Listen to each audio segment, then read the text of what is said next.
Bonsoir, bonjour, partout où vous êtes dans les 4 points cardinaux. Nous sommes encore là aujourd'hui pour les questions-réponses sur la plateforme True Words in Season. Donc, nous sommes en train de faire une session sur la semaine sainte, sur la semaine de Pâques. Parce que nous devons connaître l'importance, la connaissance de tout ce que nous faisons.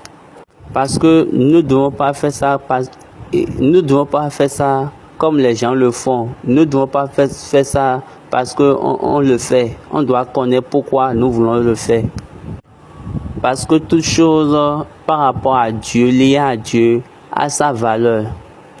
Je souhaite bienvenue à tout le monde dans le nom de notre Seigneur Jésus-Christ.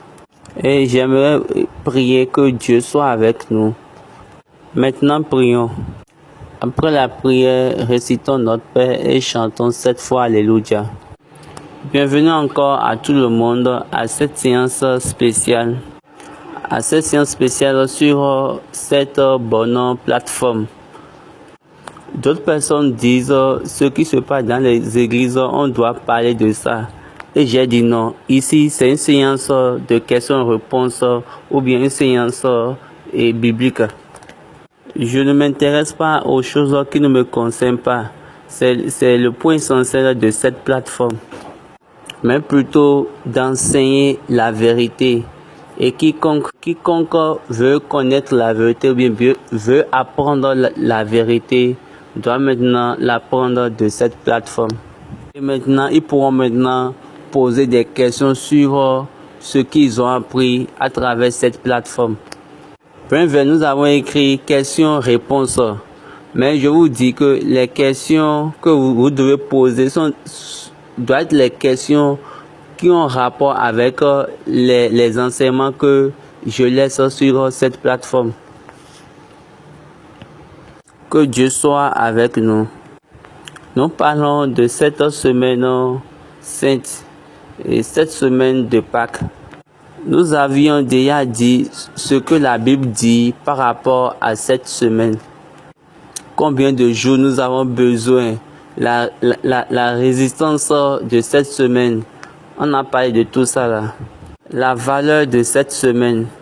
La valeur de cette semaine dans notre vie.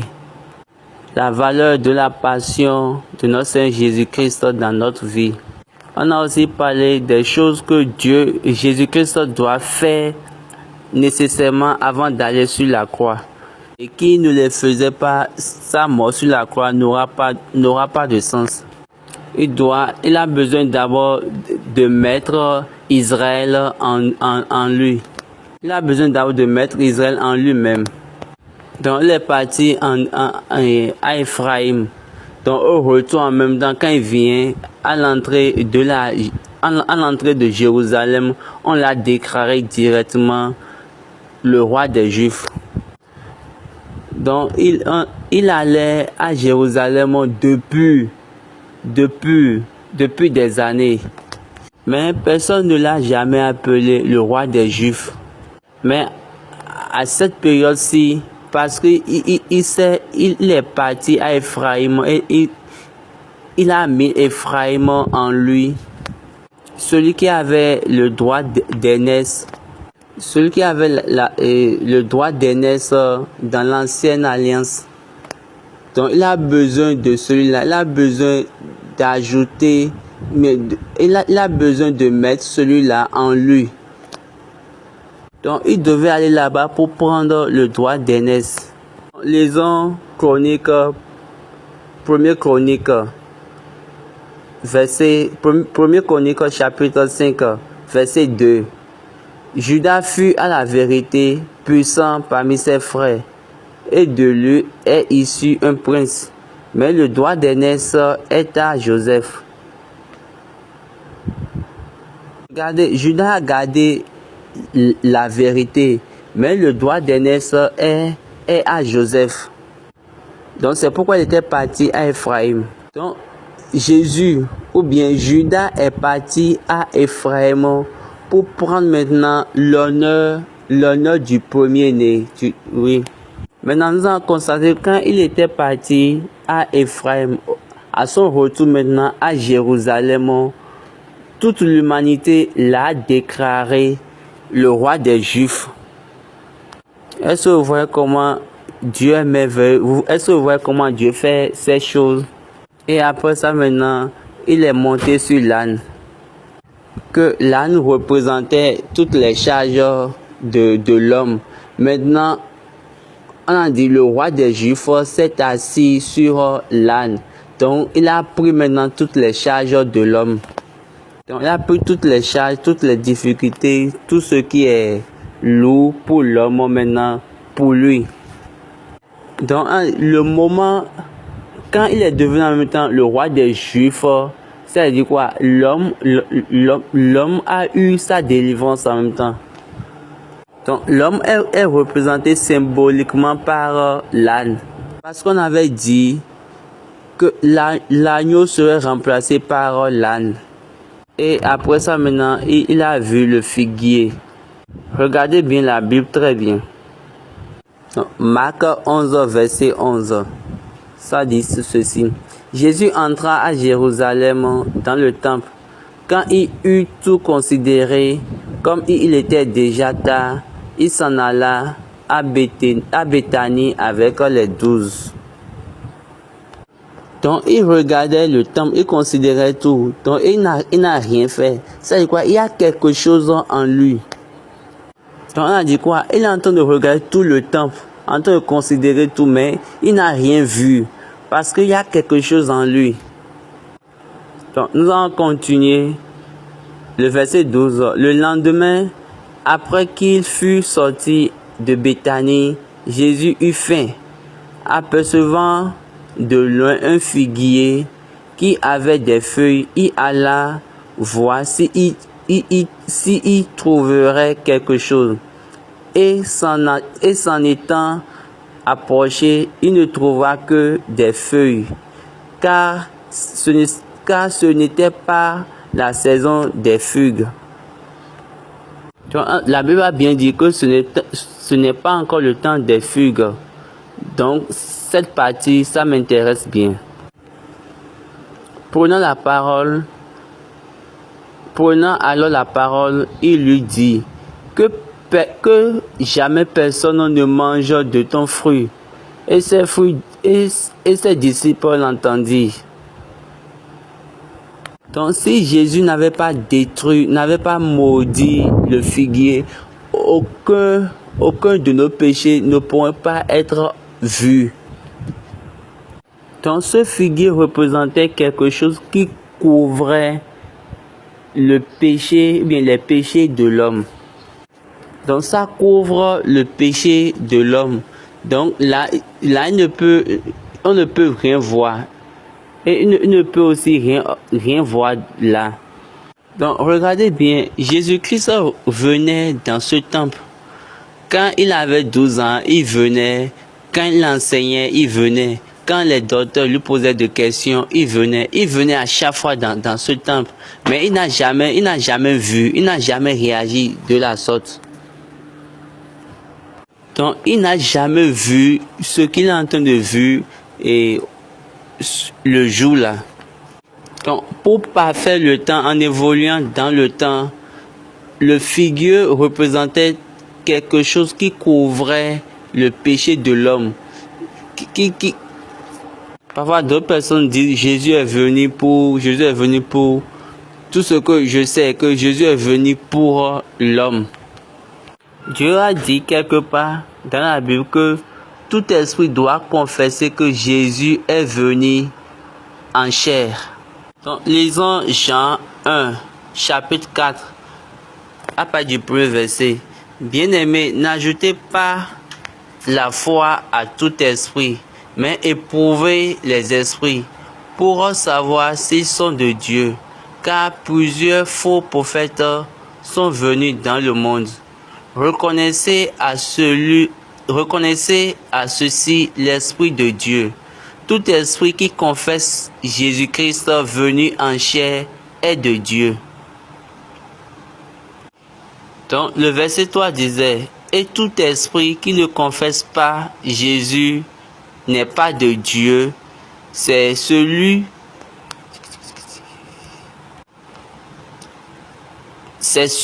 de l'Antéchrist dont vous avez appris la venue et qui maintenant est déjà dans le monde. Nous devons vraiment connaître Dieu. J'aime beaucoup notre papa S.B. George Offa. Je me souviens de quelque chose de 1984 ou 1985. Donc, je me rappelle déjà, c'est en 1984. Papa Oshofa faisait la prédication et il a dit: appelez Jésus-Christ fils de Dieu et non Dieu, comme l'ange Gabriel a dit à Vierge Marie. Appelez Jésus-Christ fils de Dieu, comme l'ange Gabriel a dit, et non Dieu. Donc, la prophétie de Jésus-Christ a commencé le jour on a dit à la Vierge Marie, fils de Dieu. Maintenant, ça a pris fin le jour où, sur la croix, les gens confessaient, ils ont dit que celui-ci est vraiment fils de Dieu. Vraiment, celui-ci est fils de Dieu. Ils ont dit ça juste après la mort de Jésus-Christ. Quand le voile du temple s'est divisé en deux. Marc 15, verset 39. Le centenier qui était en face de Jésus, voyant qu'il avait expiré de la sorte, dit: assurément, cet homme était fils de Dieu. Que personne n'a jamais dit que cet homme est Dieu. Que les gens disent Jésus est ci, Jésus est ci. Que moi, c'est pas un problème. Jésus est fils de Dieu. Laissez-moi laissez-moi m'adapter à ce que la Bible a dit. Que tout esprit qui confesse que Jésus est venu en chair, que ça c'est vrai. Si Jésus était vraiment venu en esprit, est-ce qu'il pourra faire ce qu'il a fait? Il y a d'autres personnes, les chrétiens disent que ce que Jésus a fait, je ne peux pas faire, je ne suis pas prophète, je ne suis pas tel, que Jésus est venu comme nous. Il n'est pas venu spécialement comme un homme de l'esprit. Il n'est pas venu spécialement comme un esprit.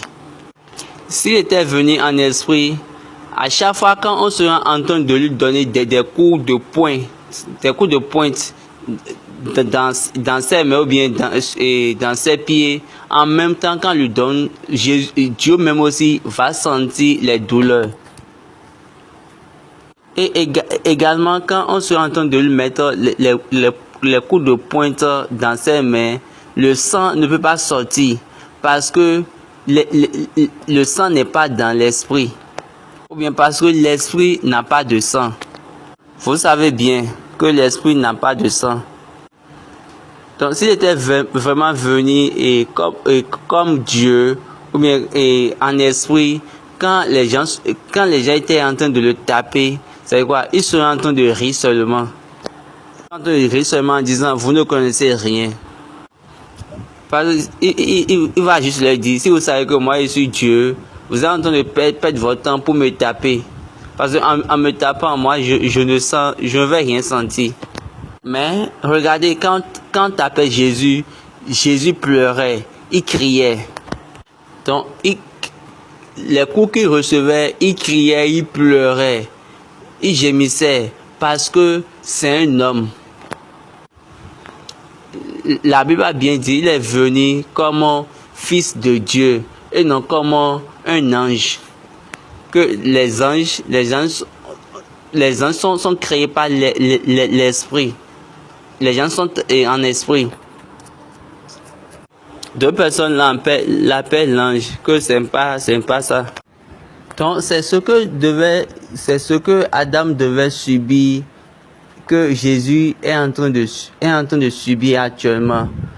Maintenant, lisons Isaïe 25, verset 7. Et sur cette montagne, il anéantit le voile qui voile tous les peuples, la couverture qui couvre toutes les nations. Il anéantit la mort pour toujours. Le Seigneur éternel essuie les larmes de tous les visages. Il fait disparaître de toute la terre l'opprobre de son peuple, car l'Éternel a parlé. Donc il va détruire la couverture des péchés, couverture de l'ancienne alliance, donc la faute de la première alliance, l'erreur de la première alliance. Il doit faire tout ça avant d'aller sur la croix. Donc ce voyage a commencé dès qu'il a détruit le figuier. Cette couverture qui est liée à Adam a été détruite. Elle a été détruite lorsque Jésus-Christ était en train de maudire le figuier. Que jamais personne ne mange de tes fruits. Regardez, au retour d'Éphraïm, il a dit à ses disciples, vous allez entrer dans la ville, vous allez trouver, entrez dans ce village, vous allez trouver un âne, amenez-moi l'âne. Est-ce qu'il avait acheté l'âne là, il a mis ça là, ou comment lui savait qu'il avait un âne là? Que toute chose est liée, toute chose est en relation. Après, ils sont venus, ils ont demandé encore, où veux-tu fêter ta fête de Pâques? Et puis, il les a répondu, entrez dans cette ville-là, vous allez voir un homme, suivez cet homme-là.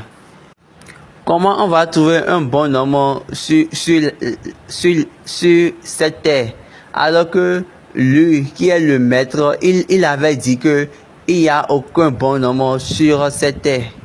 Donc, notez bien, il a détruit l'erreur de l'alliance sur la croix. Mais il a commencé le voyage à partir du figuier. Quelque chose qui a rapport avec Adam a été maintenant détruit dans le figuier. Il a maudit l'arbre. Que personne ne mange jamais de tes fruits. On a encore les fruits de ce figuier à nos jours. Maintenant, le figuier particulier qu'il avait détruit a rapport avec Adam. Maintenant, quand il a besoin de l'âne, il a dit, le village dans lequel vous irez, il y a un village dans lequel vous irez, vous allez trouver maintenant l'âne. Amenez-moi ça et dites que le maître en a besoin. Est-ce qu'il a vraiment payé un âne là? Toute chose est en relation. Toutes les choses sont liées. Quand nous lisons Matthieu 26, 17, 18, il répondit, allez à la ville chez un tel, et vous lui direz, le maître dit, mon temps est proche, je ferai chez toi la Pâque avec mes disciples. Pour l'âne, il a dit, le Seigneur en a besoin. Maintenant, pour la fête, il dit, le maître a dit. Que pensez-vous par rapport à ces deux lignes? Le Seigneur en a besoin. Le maître a dit. Ce sont des lignes qui ont un niveau spirituellement élevé, qui ont des effets hautement spirituels et qui sont aussi vraiment liés. Quand Dieu voulait fêter la Pâque avec Israël, il les a donné une ville, Goshek. Et maintenant, il les a demandé de mettre un signe sur toutes les portes, ou bien sur toutes les entrées. Et il a mis cette ville à part dans toute l'Égypte. C'est dans cette maison qu'il a maintenant donné la communion qui est le repas du Seigneur. Donc il a donné le repas du Seigneur à partir de cette nuit-là, qui est en même temps le début de la nouvelle alliance, le début du Nouveau Testament, ou bien le début de la nouvelle volonté de Dieu. Je vous ai dit en tant que le miracle de Dieu n'est pas amener la lumière dans les ténèbres, mais plutôt de faire sortir la lumière des ténèbres. Donc, je vous rappelle encore ceci, Jésus-Christ a choisi une maison dans la ville qui rappelait en même temps ce qui s'était passé en Égypte. Dieu a choisi une ville dans toute l'Égypte, dont les deux ont de relations. Donc, Dieu n'amène pas la vie dans la mort, c'est de la mort qui fait sortir la vie. Donc c'est comme ça il fonctionne, c'est comme ça Dieu fonctionne. Comment ce chemin est si beau. Donc Jésus a détruit l'arbre, il a maudit l'arbre. Maintenant, après cela, il est encore entré dans le même temple, Jérusalem. Le temple dans lequel il était entré, il a considéré tout et il n'avait rien vu. Il est encore reparti dans ce temple. Maintenant, quand il est reparti à nouveau, il a vu des choses. Qu'est-ce qu'il a vu? Il a vu des gens qui achètent, qui vendaient. Il a aussi vu là où se trouvent les voleurs dans ce temple. Là où les choses n'allaient pas dans ce temple. Ceux qui volaient l'homme depuis. Il a vu le siège des voleurs, le siège des échangeurs. La Bible a dit, il a renversé la table. Lisons Marc 11 à partir de verset 11. Maintenant le verset numéro 15. Ils arrivaient à Jérusalem et Jésus entra dans le temple. Il se mit à chasser ceux qui vendaient et qui achetaient dans le temple. Il renversa les tables des changeurs et les sièges des vendeurs de pigeons. Donc, premièrement, il a vu les vendeurs et les acheteurs. Deuxièmement, il a renversé la table des échangeurs. Troisièmement, il a maintenant renversé aussi le siège des vendeurs de pigeons. Écoutez bien le verset numéro 16.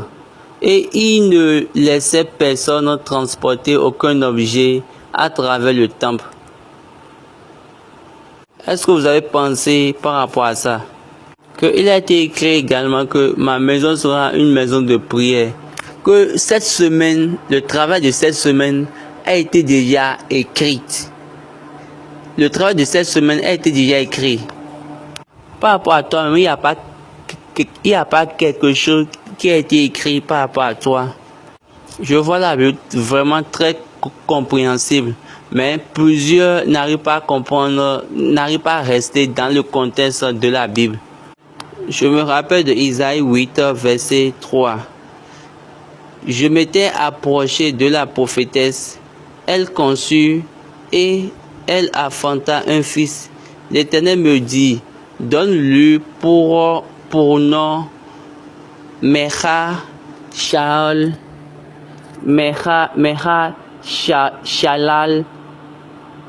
Kachas base. Je vais encore vous donner un sens. Lisez Isaïe 20, à partir du premier verset. L'année où Tatan, envoyé par Sargon, roi d'Assyrie, vient assiéger Asdod et s'en empara. En ce temps-là, l'Éternel adressa la parole à Isaïe, fils d'Amon, et lui dit, va, détache le sac de tes reins et ôte tes souliers de tes pieds. Et il fit ainsi, marcha nuit et déchaussé. Et l'Éternel dit, de même que mon serviteur Isaïe marche nuit et déchaussé, ce qui sera dans 3 ans un signe et un présage pour l'Égypte et pour l'Éthiopie. Écoutez bien cet homme, Dieu l'a demandé de faire ça pour son fils.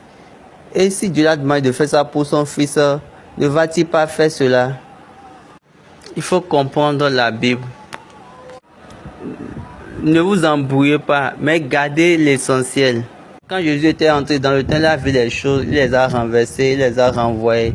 Maintenant, il a dit, il est écrit que ma maison sera une maison de prière. Maintenant, notez bien, cette semaine, vous pouvez maintenant arrêter tous les effets des voleurs dans votre vie. C'est cette semaine, c'est la semaine ça, c'est le temps, c'est le moment. Les célestes, cette semaine est votre semaine. Maintenant, on va vous laver les pieds pour vous marquer. Et tout signe, toute marque des voleurs, des changeurs dans votre vie, toutes choses des voleurs, toutes les idées des voleurs, toutes les intentions des voleurs, toutes choses qui viennent maintenant des voleurs dans votre vie, tout ce que les voleurs ont gardé, tout ce que les voleurs ont détruit dans votre vie. En cette période-ci, Dieu renvoie-les, disperse-les, dégage-les.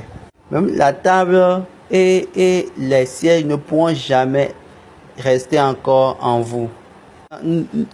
Notez bien, quand il avait renvoyé les voleurs, après il a renversé et puis il a aussi renversé le siège des vendeurs de pigeons, que c'est les choses qu'il avait fait. Donc normalement, ces choses, il doit aussi faire ces choses-là dans notre vie. Donc quand Jésus aurait fini tout ça, tu vas devenir maintenant, tu seras libre. Ouvre maintenant tes yeux pour comprendre ces choses.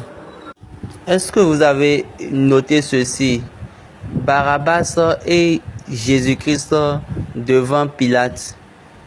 Jésus-Christ représentait le Fils de Dieu et Barabbas représentait le Fils du Père. Donc Barabbas, lui, il était voleur, tueur, brigand. Jésus-Christ, pour son propre but, pour que son but, son dessein soit réalisé, qu'est-ce qu'il a fait? Il a renvoyé les voleurs, il a renvoyé la table, il a renvoyé il a renversé la table, il a renvoyé les voleurs.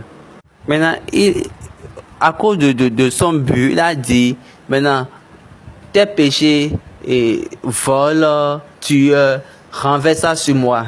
Donc, devant Pilate, là, c'est ça il faisait.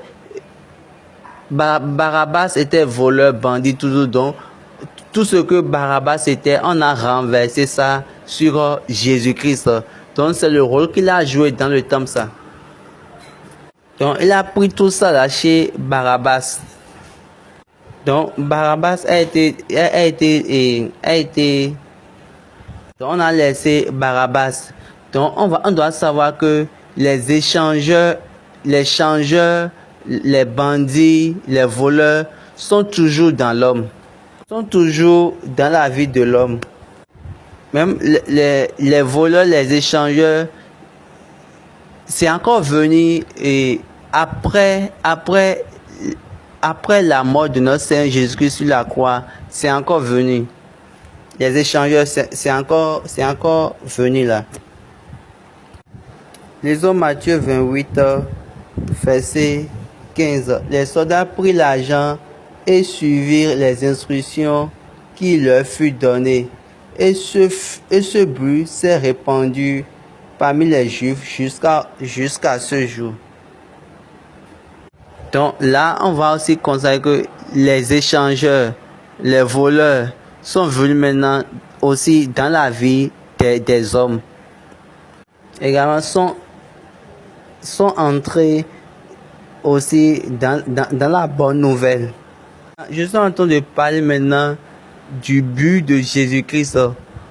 Les voleurs n'ont pas, les échangeurs, les changeurs, les voleurs ne pourront pas affecter le travail, bien le but de Jésus, que Jésus les a complètement détruits.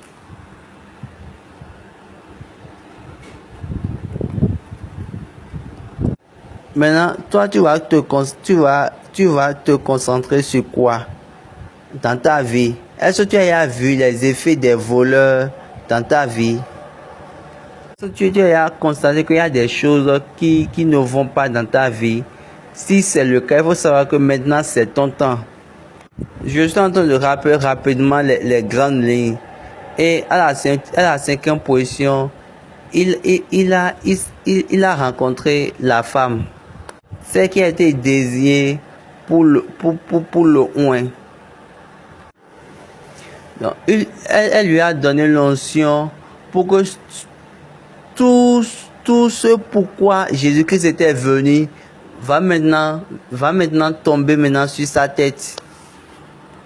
Ils ont Matthieu 26, verset 7. Une femme s'approcha de lui, tenant un vase d'albâtre qui renfermait un parfum de grand prix, et pendant qu'il était à table, elle répandit le parfum sur sa tête. Donc après cette action, Jésus a dit que ceci c'est une bonne action. Donc Jésus disait, en répandant ce parfum sur mon corps, elle l'a fait pour ma sépulture. Donc on doit savoir toute la bonne nouvelle de la vérité a commencé à travers l'action de cette femme. Donc cette femme, elle avait transformé en Éden. Maintenant, elle a transformé ici maintenant en réalité. Elle a transformé spirituellement.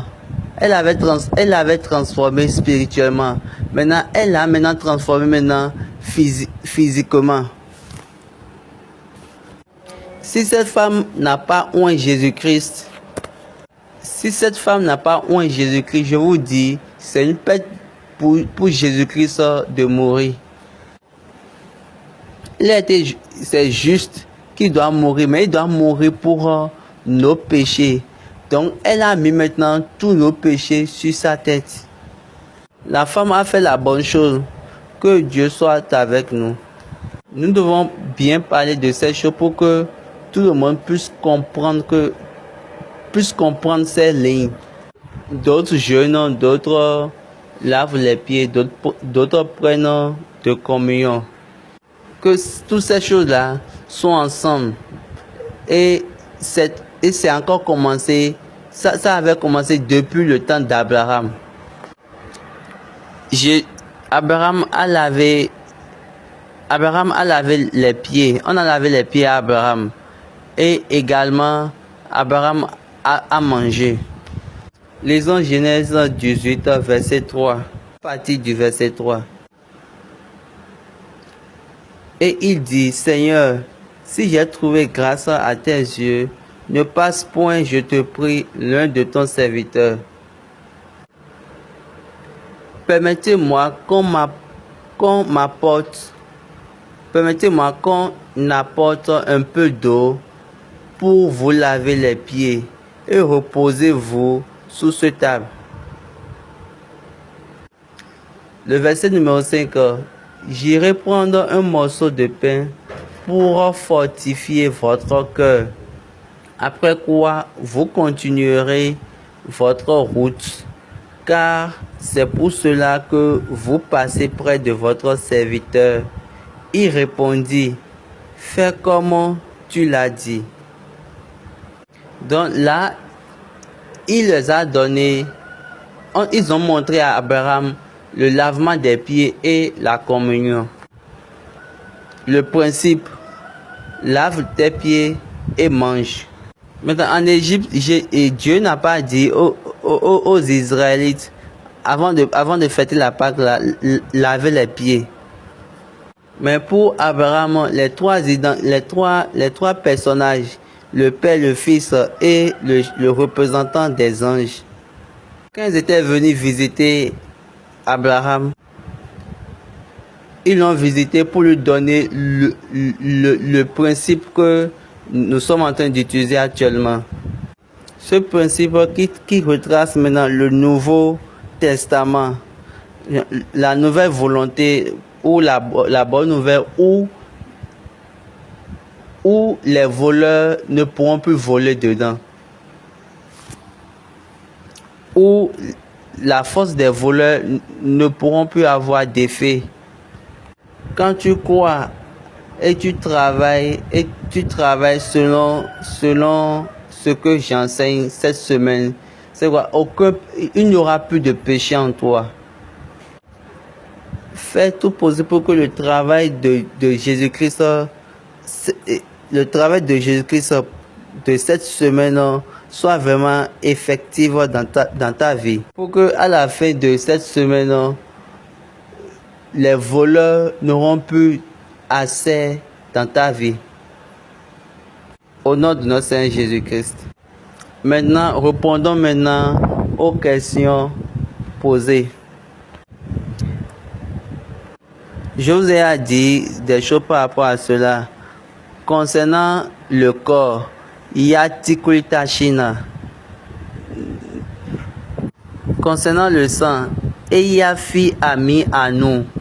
Ne faites pas de confusion par rapport aux deux. Ce qui est sûr, je suis en train de vous dire la vérité. Je ne peux dire autre chose que la vérité. C'est pourquoi ici, je vous enseigne ce qui est vrai. Quand vous disiez que j'enseigne, je ne vous force pas. Donc, vous faites ce qui est vrai et ce dont vous avez besoin, c'est de faire ce qui est vrai. C'est votre besoin, ça. Que la vérité a nécessairement un effet dans votre vie. Avant, vous ne connaissez pas la vérité. Maintenant, vous connaissez la vérité. Dites la vérité à vos responsables spirituels.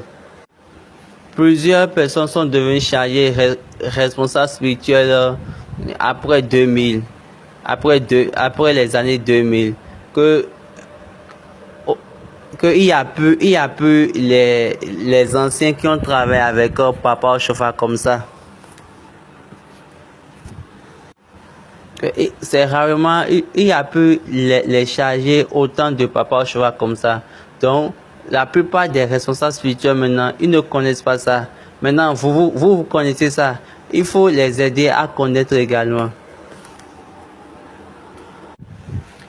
Les langages que je vous ai dit par rapport au corps et par rapport au sang, c'est ce qu'on a donné à notre Papa Oshofa.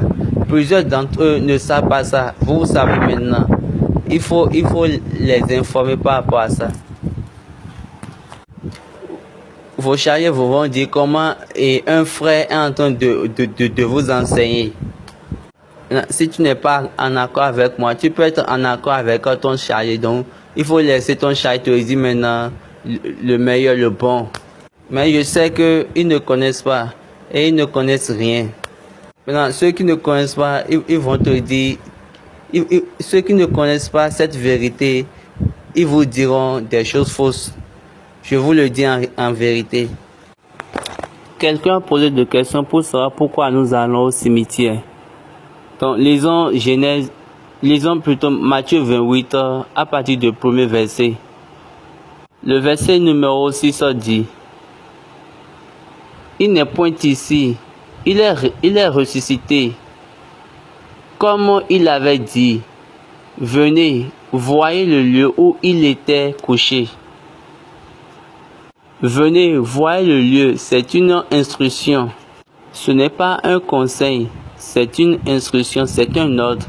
Viens et regarde, viens et vois. Par rapport à cela, par rapport à ça, Dieu a donné une injonction à notre Père SBJ Oshofa. Dieu a dit à notre papa et SBJ Oshofa, si vous voulez voir le témoignage de la résurrection, pour que vos noms soient écrits dans le livre de vie, que le livre de vie a été ouvert le jour de la résurrection. Jésus-Christ est devenu le premier-né de la résurrection.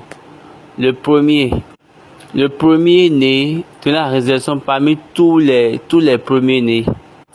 Vous savez bien que chaque premier-né a un enregistrement, a un livre d'enregistrement.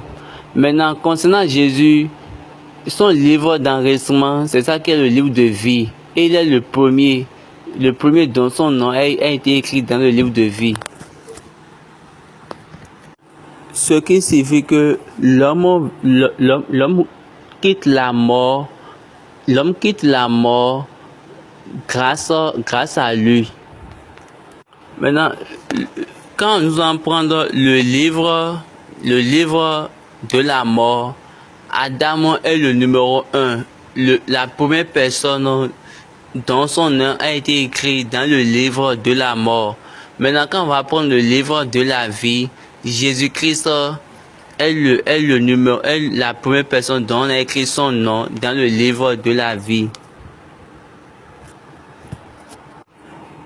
Ce qui signifie le dernier Adam est le deuxième homme. Donc Jésus-Christ est devenu le numéro 1 du livre de la vie. Et après lui maintenant, on va enregistrer maintenant d'autres personnes. C'est pourquoi Dieu a bien dit que dans le livre là, on aura une suite quoi. Donc après Jésus, on aura encore d'autres personnes dont on va écrire leur nom dans le livre. Parce que c'est depuis ce temps que le livre de la vie est ouvert. Donc c'est la période où Dieu enregistre. Jésus-Christ a été enregistré le jour de la résurrection. Donc le jour de la résurrection, c'est un jour où on enregistre encore de nouvelles personnes. Donc c'est une injonction de papa d'être au cimetière. C'est une injonction que Dieu a donnée à papa d'être au cimetière. C'est pas qu'un chef va dire que je veux diriger mon église moi-même. Non, c'est pas ça. Que partout dans les 4 cardinaux, à Makoko ou ailleurs, nous devons chercher un cimetière et aller. Là, vous irez là pour faire un culte court et prier. Pour pouvoir prendre part du témoignage de la résurrection. Donc, ces femmes qui étaient venues voir Jésus-Christ, le tombeau de Jésus-Christ, c'est ce jour-là, on les a donné quelque chose qui a trait avec la résurrection de Jésus-Christ. L'autorité de la résurrection pour l'Église. Quand nous lisons encore le verset numéro 6, Matthieu 28, 6, il n'est point ici, il est ressuscité. Comme il avait dit, venez, voyez le lieu où il était couché et allez promptement dire à ses disciples qu'il est ressuscité des morts. Donc là, c'est une instruction, c'est un ordre. Donc quand nous continuons, on va dire, et voici, je vous précède en Galilée. C'est là que c'est là que vous le verrez. Voici, je vous l'ai dit. Maintenant là, on doit retenir que l'autorité, la déclaration de la résurrection les a été donnée. Maintenant, on prend cette déclaration et cette autorité maintenant pour aller maintenant dans l'église. Pour aller dans l'église et maintenant amener ça maintenant dans notre vie. Pour mieux comprendre, lisons maintenant Jean 20 du premier verset au 8e. Le 8e verset. Alors l'autre disciple qui était arrivé le premier au sépulcre entra aussi et il vit et il crut. Donc vous allez voir, il a vu et il a cru. L'ange avait dit aux femmes d'aller annoncer ça aux disciples. Lisons également le verset 12. Et elle vit 2 anges vêtus de blanc assis à la place où avait été couché le corps de Jésus, l'un à la tête l'autre aux pieds. Quand on vient maintenant dans l'église, le culte de Requiem, la messe de Requiem ou bien FIFA à Missa, quand on vient dans l'église, on voit que il y a un ange à la tête, un ange aux pieds.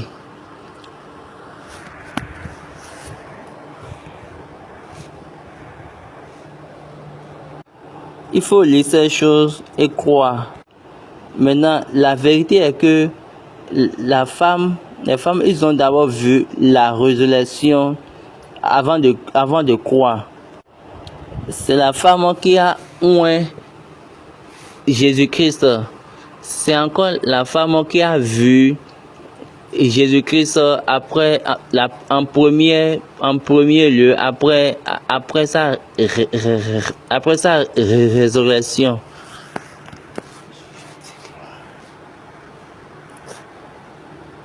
Maintenant, par rapport à la vérité, nous sommes maintenant libres. Après la mort de Jésus, après la résurrection de Jésus-Christ, la justification est venue maintenant. Quiconque meurt et croit en Jésus-Christ peut être maintenant aussi ressuscité. Donc nous avons besoin d'aller au cimetière. Au cimetière, nous allons faire un culte court. Si votre église ne le fait pas, moi je ne force personne. Ça, ce n'est pas mon objectif. Actuellement, il y a une information qui circule et dans le monde maintenant, l'église se laisse à plusieurs pasteurs. Maintenant, quand un pasteur dit que c'est comme ça, un autre pasteur dit que c'est comme ça, un autre pasteur dit que c'est comme ça, chaque pasteur dit ce qu'il pense. C'est à vous de savoir celui qui vous allez suivre. Le sang de Jésus-Christ est le sang de Jésus-Christ. Le sang de Jésus-Christ est la vie de la chair. Pourquoi on parle de la puissance du sang? Quand il est mort, maintenant il est mort sur la croix. Le système est tombé, le système est entré maintenant, est tombé sur la terre. Maintenant, on constate qu'il y a le sang et l'eau mélangés. Maintenant, quand il était vivant, le sang qui sortait, tout ça là, ce sang là c'est différent. Maintenant, après sa mort, quand on a mis maintenant une flèche, d'accord, dans ses côtes, et puis on a le sang et l'eau qui sont sortis maintenant de lui. C'est là se trouve quelque chose. Maintenant, le testament n'est pas encore complet jusqu'à sa mort. Mais au moment où on a mis une flèche dans ses côtes. Donc, lisons Marc 15, verset 38.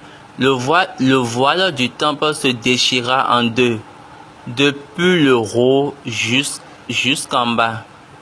Donc, après qu'il est mort et le sang et l'eau a coulé de ses côtes, la Bible nous a dit. Donc, on a dit quoi? Le voile du temple s'est divisé, qui signifiait, sa signification est que l'erreur de l'alliance maintenant s'est divisée, c'est séparé. L'erreur de l'alliance s'est déchirée. Donc si on n'avait pas mis une flèche dans ses côtes, la puissance et le pouvoir du sang ne sera pas effective. La puissance du sang ne pourra pas venir. Les soldats étaient venus. Ils ont dit, comme on ne peut pas casser ses os, maintenant là, on va maintenant percer ses côtes. Et aussitôt quand ils ont percé ses côtes en même temps, le voile s'est divisé en deux. Avec Jésus-Christ, tout ce qui se passait, c'était accomplissement des promesses. C'était l'accomplissement des paroles qui étaient annoncées sur la vie de Jésus-Christ. Donc quand nous lisons Matthieu 27, verset 52, les sépulcres s'ouvrirent et plusieurs corps des saints qui étaient morts ressuscitèrent. Et en même temps, c'est l'accomplissement de de Ézéchiel 37. Maintenant, par rapport au sang, la prophétie du sang, ça s'est réalisé. Maintenant, les écrits deviennent maintenant une réalité, une réalisation. Donc, c'est le sang de Dieu, c'est la puissance du sang de Jésus-Christ qui donne maintenant l'accomplissement des promesses. Donc, c'est cette puissance-là, c'est cette puissance qui a ressuscité les saints qui étaient déjà morts, que Ézéchiel avait annoncé dans Ézéchiel 37, chapitre 37. Donc la puissance de Jésus-Christ est l'accomplissement des promesses. Donc la puissance du sang de Jésus-Christ est l'accomplissement des promesses, réalise les promesses. Donc le sang a ses effets, la puissance du sang a ses effets. Nous devons savoir comment chaque chose travaille, comment chaque chose, le travail de chaque chose. Le sang de Jésus-Christ, c'est pour nous laver de nos péchés, pour nous justifier. Donc il faut faire la différence entre le sang, le rôle du sang et le rôle de la puissance du sang. Le sang, c'est pour nous laver. Mais la puissance du sang, la puissance, c'est pour accomplir, c'est pour amener les promesses, c'est pour réaliser les promesses, accomplir les promesses. Donc Dieu a dit ces 4 propos. Dieu a dit ces 7 propos. Donc je vais catégoriser ça en 2. 4 propos et 3 propos. Parmi les 7 paroles qu'il a prononcées sur la croix, 4 sont pour lui et 3 sont pour nous. Donc les 3 qui sont pour l'homme, c'est pour justifier l'homme et c'est pour restaurer l'homme. Les 4 c'est pour lui-même, pour nous. Donc les 3 paroles qui concernent l'homme. Père, pardonne-leur parce qu'ils ne savent pas ce qu'ils font. Ça c'est la première parole. La deuxième parole, fils, voici ta mère. Mère, femme, voici, fils, voici ta mère. Et donc la deuxième parole, fils, voici ta mère. Femme, voici ton fils. Et la troisième parole, c'est quand il a dit au voleur qu'aujourd'hui tu vas prendre part avec moi dans les cieux. Maintenant, les 4 par rapport à lui-même. 1. Eli lama sabachthani. C'est fini. Père, je mets mon esprit dans tes mains. Maintenant, lisons Éphésiens 1, du 20e verset au 23e.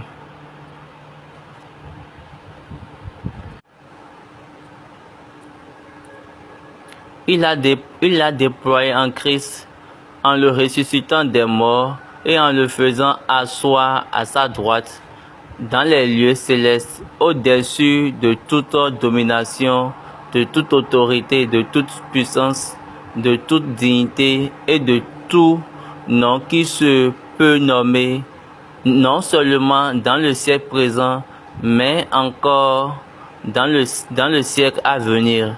Il a tout mis sous ses pieds et l'a donné pour chef suprême à l'Église, qui est son corps, la plénitude de celui qui remplit tout en tous. Montons et lisons les versets 18 et 19. Et qu'il illumine les yeux de votre cœur, pour que vous sachiez quelle est l'espérance qui s'attache à son appel, quelle est la richesse de la gloire de son héritage qui réserve aux saints, et quelle est envers nous qui croyons l'infinie grandeur de sa puissance, se manifestant avec efficacité par la vertu de sa force. Donc, le travail essentiel est venu d'abord de lui et après maintenant sur nous. Je prie que le témoignage de sa mort soit une réalité dans notre vie. Maintenant, pour laver les pieds, on lave avec les mains et on prend maintenant cendre pour pouvoir maintenant et pouvoir sécher l'eau, pouvoir enlever l'eau. Et également, il y a une vidéo de Papa Ochofa et la vidéo montrait comment Papa Ochofa faisait. Donc, vous pouvez regarder, ça c'est le vrai exemple, vous pouvez regarder et faire exactement comme ça. Donc, c'est le seul exemple que j'ai. Maintenant, il y aura d'autres personnes, ils peuvent mettre le pied dans la bassine, ils peuvent faire tout ce qu'ils veulent. Le seul exemple que j'ai, c'est ça qui est l'exemple de Papa Ochofa. Donc, je remercie tout chacun pour cette merveilleuse session. Nous remercions Dieu de nous avoir donné ce moment, cette période, que sa puissance travaille en nous pour que nous puissions voir la réalité de cette semaine. Que en ce moment, dans notre vie, que le Nouveau Testament que Jésus-Christ a fait n'a qu'à commencer par œuvrer dans notre vie. Quand le Nouveau Testament prend effet dans notre vie, les voleurs ne pourront plus, ceux qui détruisent notre vie ne pourront plus avoir l'accès pour pouvoir le faire. Tout type de condamnation ou quelles que soient les ténèbres dans notre vie doivent partir. Ces trucs-là vont partir et tout écrit lié à notre dessein, tout écrit lié à notre but dans cette vie viendra maintenant en accomplissement. Que ça soit ainsi dans le nom tout puissant de notre Seigneur Jésus-Christ. Maintenant prions. Alléluia, alléluia, alléluia, alléluia, alléluia, alléluia. Je suis que quand tu vas écouter ces choses, tu vas savoir comment tu vas prier. Je prie Dieu de te donner la bonne directive et de te donner la bonne mentalité pour ces choses-là. Mais Dieu va vous aider. Je remercie Dieu pour cette semaine. Que la grâce et la puissance de Dieu soient avec nous tous. Et je prie également pour que cette église soit un seul, soit en un seul, et la promesse, les paroles que Dieu a données, la promesse de Dieu par rapport à cette église se réalise. Que Dieu soit avec nous tous. Merci, au revoir, que Dieu vous bénisse. Amen.